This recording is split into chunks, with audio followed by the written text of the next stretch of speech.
আমাদের স্টার্টআপগুলো স্টার্টআপ, কিন্তু এটাকে স্কেল আপ করতে হবে। কথার অর্থ হচ্ছে 2 বছর পরে তারা সবাই চলে গেছে তা না, 20 বছরের প্ল্যান নিয়ে 20 বছরে তাদের গ্রোথ বাড়াতে হবে। আমরা পাঠাও বানিয়েছি উবার দেখে, কিন্তু এবার আমাদের নিজেদের উবারের কনসেপ্ট আনতে হবে, যেটা পৃথিবীর অন্যান্য দেশ সেটাকে ফলো করবে। মাননীয় প্রধানমন্ত্রী এবং উপস্থিত সুধীবৃন্দ, আসসালামু আলাইকুম, শুভ সকাল। আমি মোহাম্মদ মুস্তাফা হোসেন। আমি বুয়েট থেকে গ্র্যাজুয়েশন করে বর্তমানে পার্ডু ইউনিভার্সিটিতে অধ্যাপক হিসেবে আছি এবং সেমিকন্ডাক্টর টেকনোলজিতে গত 25টা বছর কাজ করে আসছি। আমরা আজ এখানে শনিবার দিন সকালে এসেছি, এটা ছুটির দিন, কারণ আমরা আমাদের দেশটাকে ভালোবাসি। আমরা যদি খেয়াল করে দেখি তাহলে দেখব যে আমাদের দেশের প্রতিটি প্রজন্ম এই দেশটির জন্য কিছু না কিছু করার চেষ্টা করে গেছে। একটি প্রজন্ম তার জীবনের বিনিময়ে আমাদের জন্য স্বাধীনতা এনে দিয়েছে। আমাদের কৃষক সমাজ, শীত হোক, গ্রীষ্ম হোক, বর্ষা হোক, আমাদের জন্য ফসল ফলিয়ে যাচ্ছে। আমাদের গার্মেন্টস শিল্পীরা আমাদের দেশের জন্য শুধু রেভিনিউ আনছে না, আমাদের দেশকে গার্মেন্টসের জন্য পুরো বিশ্বে তুলে ধরেছে। শুধু তাই নয়, আমাদের তরুণ প্রজন্ম এবং মিলেনিয়াল তারা আমাদের এই আইসিটি অথবা ইনফরমেশন টেকনোলজি অ্যান্ড কমিউনিকেশন সেক্টরকে বিশ্বের বুকে বাংলাদেশের নামকে বিখ্যাত করে তুলেছে। এবং রয়েছে আমাদের প্রবাসীরা। শুধুমাত্র আমাদের মধ্যপ্রাচ্যের প্রবাসীরাই নয়, আমাদের আমেরিকাতেও সিলিকন ভ্যালি, সেখানেও এই প্রবাসীরা অবদান রেখে যাচ্ছে। আজকের গল্পটা হবে এই সিলিকন ভ্যালি থেকে সিলিকন অংশটা নিয়ে আমাদের নদীমাতৃক দেশ বাংলাদেশে রিভারকে এক করে সিলিকন রিভার গড়ার স্বপ্ন নিয়ে। আমরা যদি দেখি আমাদের প্রজন্ম একের পর এক এই দেশকে ভালোবাসে, ভালো করার জন্যে তারা বুকের রক্ত ঢেলে দিতেও তারা দ্বিধান্বিত হয়নি। এবং এই যাত্রা থেকে আমরা দুটো জিনিসকে জানি, এক যে আমাদের মেধার অভাবটা নাই, এবং দ্বিতীয় হচ্ছে আমাদের কনভিকশনেরও কোনো অভাব নেই। যদি তাই হয়ে থাকে, কিন্তু perfection is always a process of perfecting. আমাদের কিছু কিছু জায়গাকে আমাদের ভালো মতো এগুলোকে একসাথে করে মেলবন্ধন করতে হবে, এবং এই জন্যই এবং তখনই আমরা এমন একটা ভবিষ্যতের দিকে এগিয়ে যেতে পারবো, যে ভবিষ্যতে আমাদের বাংলাদেশ পৃথিবীর বুকে একটি অনন্য সাধারণ জাতি এবং দেশ হিসেবে পরিণত হবে। এবং এই লক্ষ্য নিয়েই আমাদের এই সিলিকন রিভার এই যাত্রাকে শুরু গত 18 মাস যাবৎ চলে এসছে। এখন যেহেতু আমি অধ্যাপক, কিছুটা সময় যাবে কিছুটা আপনাদের সবার জন্যই সেমিকন্ডাক্টরকে একটু বোঝানোর জন্যে, এই জন্য যে সেমিকন্ডাক্টর আসলে কি। আসলে সেমিকন্ডাক্টর পৃথিবীতে আছে 1950-60 দশক, 50 এবং 60।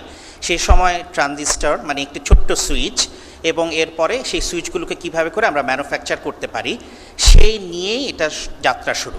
এটা সবসময় ছিল, কিন্তু ইদানিংকালে আমাদের জীবনের মধ্যে এত উদ্ভাবন হয়েছে যে ইলেকট্রনিক্স, আমাদের হাতের ঘড়ি, আমাদের গাড়ি, সব কিছুর মধ্যে ইলেকট্রনিক্স চলে এসছে। এই ইলেকট্রনিক্সের কেন্দ্রবিন্দু হচ্ছে সেমিকন্ডাক্টর।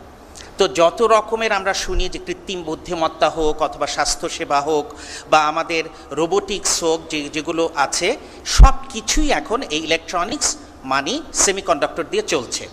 তো এখন একটু আমাদের এই স্লাইডটার দিকে নজর দিতে হবে। আপনারা যদি আপনাদের স্মার্টফোন, ডেস্কটপ যেটাই দেখেন না কেন, আমি নিশ্চিত মোটামুটি সবাই কম বেশি এই সবুজ রঙের বোর্ডটাকে দেখেছেন। এটাকে বলে প্রিন্টেড সার্কিট বোর্ড। এখানের মধ্যে কালো কালো যে চিপগুলো আছে সেটা হচ্ছে আমরা বলি যে চিপ, ইন্টিগ্রেটেড সার্কিটরি, এবং এটা এখন প্যাকেজড অবস্থায় আছে। এবং এটার 50 ভাগের 1 ভাগ হচ্ছে একটা ছোট্ট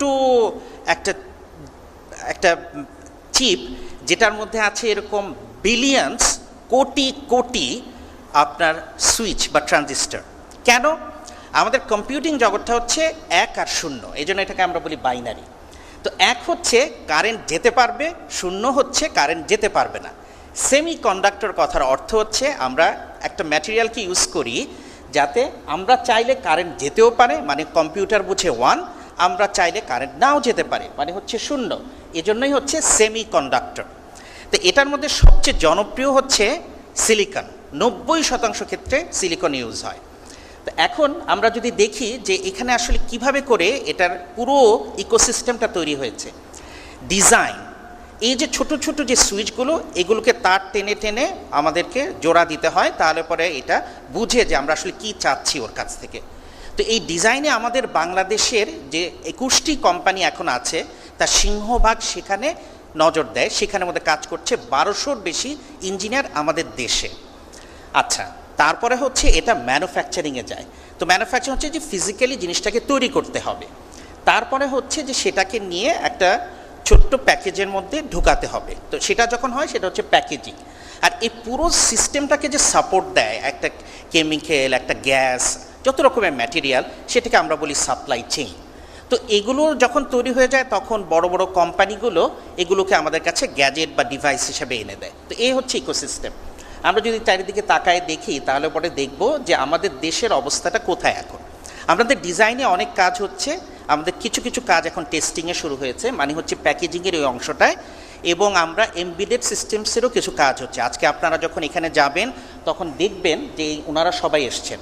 কিন্তু আমরা এর উপরে আরেকটা কাজ করতে যাচ্ছি। দেখেন, সেটা হচ্ছে আমাদের যে 6.5 কোটি তারুণ্য, তাদেরকে মবিলাইজ করা। আজকে আপনারা দেখবেন, আপনারা অনেকবার অনেক সময় দেখেন তাদের উদ্ভাবনী, কিন্তু এবার আমরা তাদের উদ্ভাবনীকে আরেকটু দূরে ঠেলে দিচ্ছি। বলেছে এবার আমরা যদি তোমরা ভালো করতে পারো তাহলে ইনশাল্লাহ পৃথিবীর সবচেয়ে বড় যে কনজিউমার ইলেকট্রনিক্স শো হয় লাস ভেগাসে, এটা হবে আগামী বছরের 6 থেকে 9 জানুয়ারি। পৃথিবীতে একটা মাত্র প্রতিষ্ঠান বা বলা যায় যে যাদের একাডেমিক, তারা ওই কনজিউমার ইলেকট্রনিক্স শোতে বেস্ট ইনোভেশন অ্যাওয়ার্ড, সেটা আলহামদুলিল্লাহ আমার গ্রুপ হয়েছিল একাডেমিক। এর বাইরে সবসময় ইন্ডাস্ট্রি। ওই সময় আমার স্বপ্ন ছিল যে বাংলাদেশকে যেতে হবে। এখন পর্যন্ত 117টা দেশ এই কনজিউমার ইলেকট্রনিক্স শোতে নিজেকে রিপ্রেজেন্ট করে। যদি ইনশাল্লাহ সব থেকে থাকে তাহলে আমরা এবার প্রথমবারের মতো যাব সেখানে, বাংলাদেশ ইনোভেটস নামে। এবং আজকে আপনারা যা দেখবেন তার মধ্যে থেকে বাছাইকৃত 10টি তারা ওখানে যে তাদের এটা প্রদর্শন করবে। কেন? 70,000-এর মতো পৃথিবীর বিভিন্ন দেশের মানুষ, টেকনোলজিস্ট, স্কাউটিং, ইনভেস্টর, তারা এখানে আসে। আমরা চাই আমাদের ট্যালেন্টকে তারা দেখুক।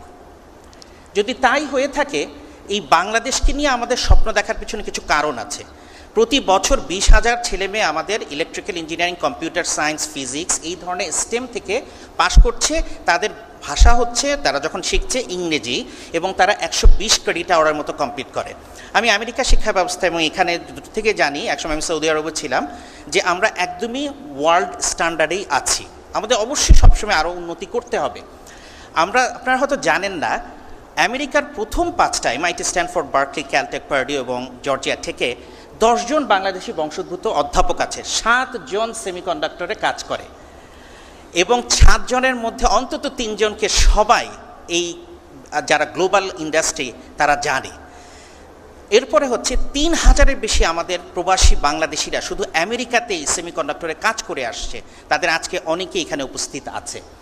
তো 1000-এর উপরে প্যাটেন্ট এই মানুষগুলো তারা বাংলাদেশি, তারা লিড ইনভেন্টর হিসেবে আছে। তাহলে পরে আমরা কেন পিছিয়ে থাকবো? আমাদের কোনো কারণই নেই পিছিয়ে থাকবার। আমাদের যারা বিজনেস কমিউনিটি, তাদের আপনারা যে আসার সাথে সাথে যে বাজেটে 1% বা তার কম করে দিয়েছেন শুল্ক, এটা একটা অসাধারণ স্টেপ, এবং আমি মনে করি যে এটা একটা অবশ্যই তালি পাওয়ার উপযোগী। আমার বক্তৃতা না পাক, কিন্তু এটা তালি পাবে। তো এইখানে আমাদের এখন সময় এসছে আমাদের একাডেমির জন্য এটাকে 0% করা হোক।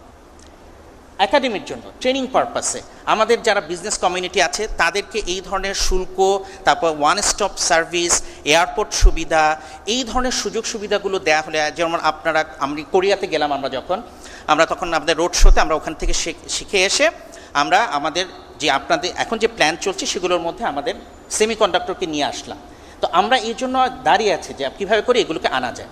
আর শেষ হচ্ছে আমাদের যে ডায়াসপোরা, তাদের জন্য যে ব্রেইন গেইন আমরা বলি, যে সেটা কথাটা হচ্ছে যে আগে শুনতাম ব্রেইন ড্রেইন, এখন কিন্তু ব্রেইন সার্কুলেশনও হয়, কিন্তু আমরা এখন ব্রেইন গেইন করতে চাচ্ছি।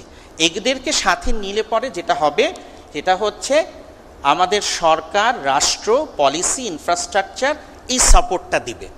আমাদের ইন্ডাস্ট্রি তাদের ইনভেস্টমেন্টের মাধ্যমে তারা যে কাজ জোগাড় করে এনে নতুন কাজ, নতুন শিল্প তৈরি করে বিশ্বের কাছে নিয়ে যাবে। আমাদের একাডেমির কাজ হবে গবেষণা, এবং সেই গবেষণা হতে হবে সিরিয়াস, যে হ্যাঁ লং টার্মে। আরেকজনকে দেখলাম তা করলাম তা না, আমাদেরকে দেখে অন্যরা করবে। আমি বা সাইফ সালাউদ্দিন বা এরকম আমরা যারা যদি করতে পারি তাদেরকে, তাহলে আমাদের এখানে নয় কেন, আমরা সবাই তো বাংলাদেশ থেকেই আসা। আমাদের যে ডায়াসপোরা তারা এই গাইডলাইনটা দিবে, আর আমাদের ইউথ তারা মুখিয়ে আছে একটা পারপাসের জন্য, তারা এটার জন্য ঝাঁপিয়ে পড়বে। যদি তাই হয় তাহলে ইনশাল্লাহ আমরা একটা বাংলাদেশ গড়তে পারবো, সেটা হচ্ছে নেশন অফ ইনোভেশন। আপনাদের সবাইকে ধন্যবাদ। ডাক ও টেলিকমিউনিকেশন, তথ্য ও যোগাযোগ প্রযুক্তি এবং বিজ্ঞান ও প্রযুক্তি মন্ত্রণালয় বিষয়ক মাননীয় প্রধানমন্ত্রীর উপদেষ্টা জনাব Rehan Asif Azad. Ladies and gentlemen, I would like to request the special guest of today's event, the Honorable Advisor to the Honorable Prime Minister on Telecommunications and Information Technology and Ministry of Science and Technology, Mr. Rehan Asif Asad, to deliver his speech.